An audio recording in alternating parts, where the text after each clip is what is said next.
I am truly humbled to be here, and now, of course, my heart is so full after something like that. It's hard to put to words what it's like to see sort of your career flash before your eyes, and all of the people who are your friends and your family at work for so many years, 20 years now at ABC, and I love the people I work with. A quick thank you to Kim Godwin, the president of ABC News, of course, my partner, Almeen, the executive producer, the team from ABC that travels with me, and it's a very tight team sitting there at that table with the journalism students of tomorrow. Dean Batts, thank you. Denzin, I have been very nice to him for the last 24 hours because it's clear I'll be working for him one day.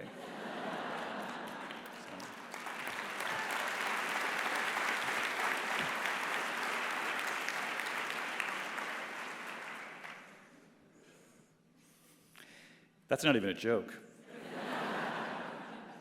You're extraordinary, as are the students here at the Cronkite School. I did mention last night at the very end of the news, I'm so sort of uncomfortable with the notion of honors and awards generally, but I did at the very end of the broadcast, and for many of you in this room, you had asked me, were you going to mention why you were in Phoenix? And in the last 20 seconds, I said, we were here for the Walter Cronkite Award, and I was most looking forward to talking with the journalism students.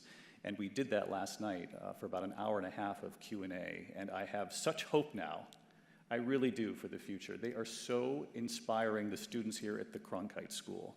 So thank you for giving me that time for the Q&A.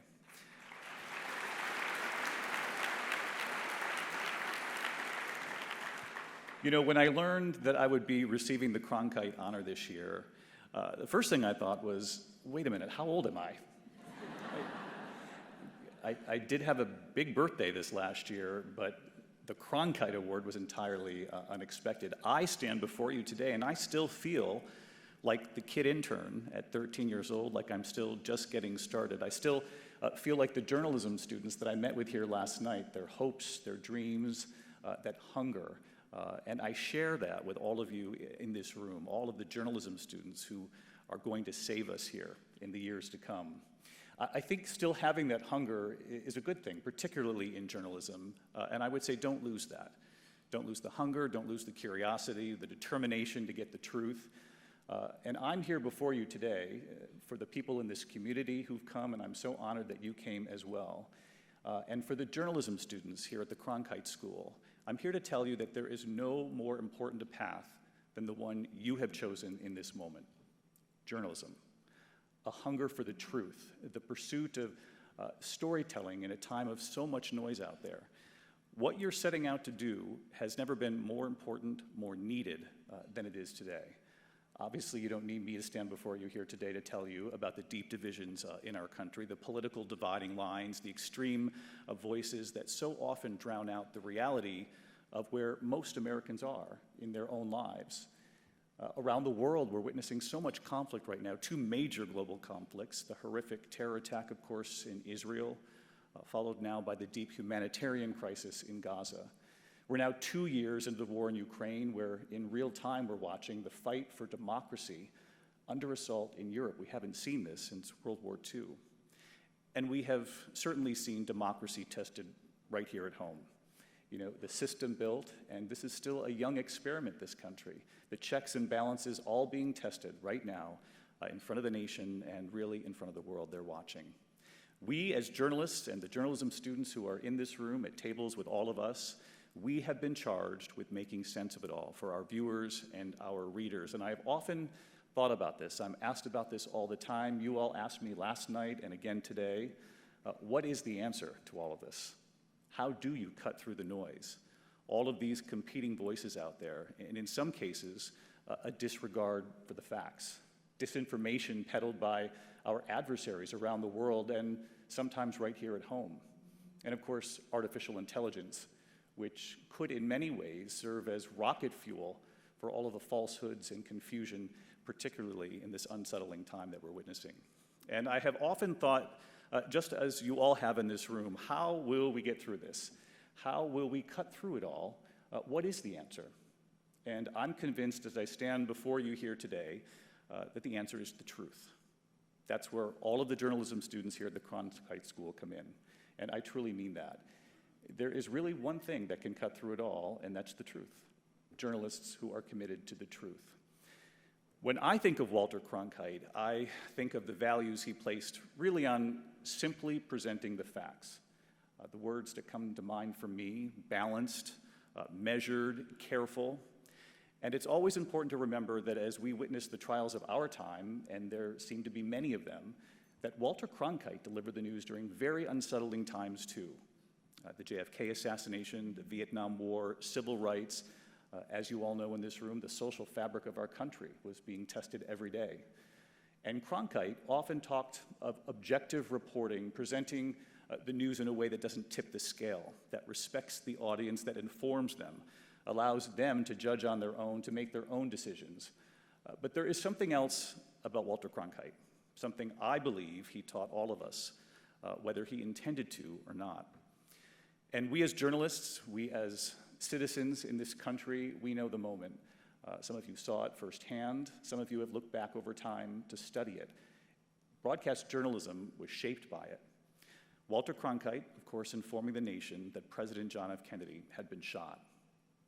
And over the course of his reporting, he was live on the air in front of the nation. Cronkite learned that President Kennedy had died. And in that moment, the journalist trusted by the nation, who prided himself on just delivering the facts, he was not afraid in that moment to show a window into his own humanity too. If you go back and you study that moment, it was clear that he was living through what the audience was living through, what the nation was living through. He was living through it together. In fact, I would argue it was Walter Cronkite's deep humanity that was the real thing that resonated with the millions of Americans who watched him. It was his humanity that connected him to viewers the most. And what's most impressive about Walter Cronkite's humanity was that it wasn't forced. It certainly wasn't calculated. It was simply Walter Cronkite. We here in this room should never take for granted what it is we do as journalists, as student broadcasters, as reporters in a time when, as I mentioned before, truth is really one of the most valuable commodities we have, if not the most valuable. And if you put in the work, if you go to the story, if you carefully listen to the people you're interviewing, listen to the people you're interacting with, your readers, your viewers, over time, they'll see that. I always say that it's not forced, it's not manufactured, and it's something you can only build over time. Showing up, getting out there, being truly interested in others, interested in the issues most important to them, what worries them, what drives them, what brings them joy. And I'm convinced that the audience over time, they see it and they know it. And it's that connection, that humanity that you must always remember. It's earned, and it's earned by putting in the work. I'll never forget one of the moments that all of this sort of was crystallized for me, the power of what it is that we get to do, and it is a privilege. When the facts, when what we witness not only informs the people who are watching, but it actually reveals the truth and brings change. Hurricane Katrina was barreling toward New Orleans, and I was a young reporter at ABC. I had been assigned to go to the Superdome and ride out the storm inside the Superdome, where the people of New Orleans had also been told to go. Many had brought their belongings with them. So often you would see them carrying sort of the plastic garbage bags, carrying their most treasured possessions that they could grab with so little time left. And they were sitting there in those seats of the Superdome. And I will never forget that when the storm hit, the roof began tearing back, the pounding rain simply pouring down on all these families in the room, holding the garbage bags and their belongings. They had sought refuge there, and there they were, drenched underneath the dangerous rain and howling winds just pummeling the building outside. And I remember being on the air with Charlie Gibson and Diane Sawyer in that moment when the phone line cut out, and I heard in my IFB, that's the earpiece we wear, "We'll check on David, we'll make sure he's okay." And I just thought, well, I'm gonna have to call my parents when I have cell service again.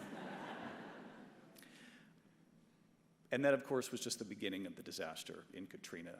As we all remember, and certainly the students here at Cronkite who have studied Katrina and how it was covered, you know that it was just the beginning. The levees would then break, the deadly flooding would follow. And the people who were in the Superdome and the people who were still trapped in their homes, they had all been told to go to the convention center for help. You'll find food, shelter, and perhaps the medicine that some of you are in desperate need for. There was none of that. And I will never forget riding in the rental car that we had, and that was all we had because there was no place to stay. Driving past that convention center, and we had rolled the windows down. We had our camera out the window. The lens was trained on the faces of the families in desperate need of help. And I won't forget the mothers and their cries. They were literally saying, "We need help." And this was playing out in America. And I remember thinking in that moment that I just wanted to sink down in my seat, that this was an invasion of their privacy and their suffering in that moment. But we pulled over, and I got out of the car, and I remember walking along the perimeter of the convention center. We found a way in, and we were walking around this cavernous convention center, and I remember finding a woman crying who came up to me. She was in the back kitchen of the center. You know, there's sort of giant stainless steel service kitchens in convention centers all over the country. And she was telling me that she was looking for anything to eat for the people who were in desperate need of food. And she said to me, even just the ketchup packets I'm giving out for food. And I'll never forget another woman, as we were interviewing on the steps of the convention center. I believe she was a diabetic. She collapsed right there on camera. We had to help lift her up while we were talking to her. And I recognized that it was after those images were seen by the country that the federal help began to arrive. And as a young network reporter, I learned very quickly that despite how I felt in that car, wanting to sink back down into that seat, that this was an invasion of their suffering, that it was not. It was what it took to inform the country and to get the help that was so desperately needed. And that's what I believe we do as journalists. And that's what I would encourage the students here at the Cronkite School to always remember. You have to go to the story. You have to bear witness. Never lose that. You know, you don't get a story sitting in the studio. You don't uncover something profound with any post on social media. You only get it if you go there, and that means anywhere. Small towns and communities across this country, across the world. We traveled to Ukraine, of course, these last couple of years, several times. We traveled into Kyiv to interview President Zelensky, the first interview inside the presidential office building, and landing in Poland, because obviously you can't fly into Ukraine. We traveled by van across the border, Lviv, and then by van again to Kyiv, and we arrived, and the security was obviously very evident the moment we got there. The building was surrounded by blocks and blocks of security, and when we did get into the building, it was very telling. I mean, it was dark. There was hardly any power on in the building.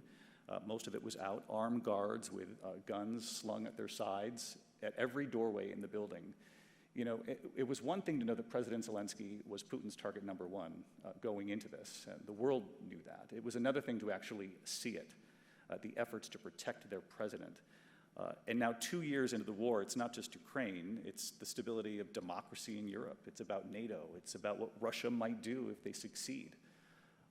And it's no longer the lead story, which speaks volumes about the time we're in right now, about the amount of global conflict, the number of pressing issues we're facing here at home, the nearing presidential election, now consuming most of the oxygen.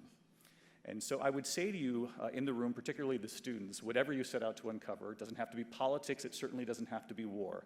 There are countless stories, I'm sure, right here in this community that you can go out and find as a student here at the Cronkite School.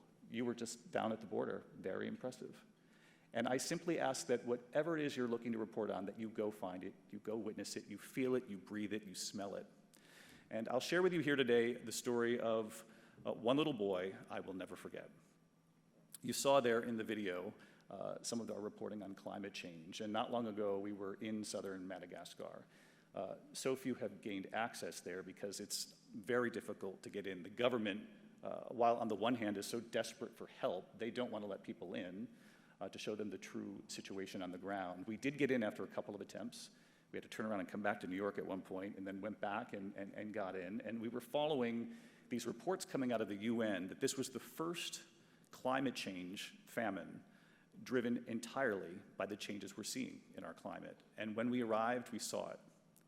The profound need on the ground, food, water, medicine, and I will never forget the families in one of the villages that we visited They were all gathering for the rare help that had just arrived while we were there, and they had jugs of water set up, the same kind of jugs that you would see, on the sidelines of a football field, a soccer match. You go up and you press the button, obviously, to fill your cup or your bottle. And there was a little boy standing at one of those jugs. And when he was done, there was a bead of water right on the back of his hand. Likely something that none of us in this room would ever notice in our own daily lives. But it was not lost on him. And then we watched as he licked that bead of water off of his hand. And then he looked at his hands and his arm and he surveyed just to make sure there was no more water. Not even a bead of water would he waste. And I was sitting in the edit room when we had come back from this trip, going through the video with the team, and we wrote a line right to that moment. The boy and the bead of water on his hand. And I often say, do not underestimate the audience, the viewers, the readers. Even in overwhelming times, they want to see what's happening in the world. The viewers of that particular report donated millions to the World Food Program to help those children. The World Food Program telling us the viewers have set records after those reports on climate change.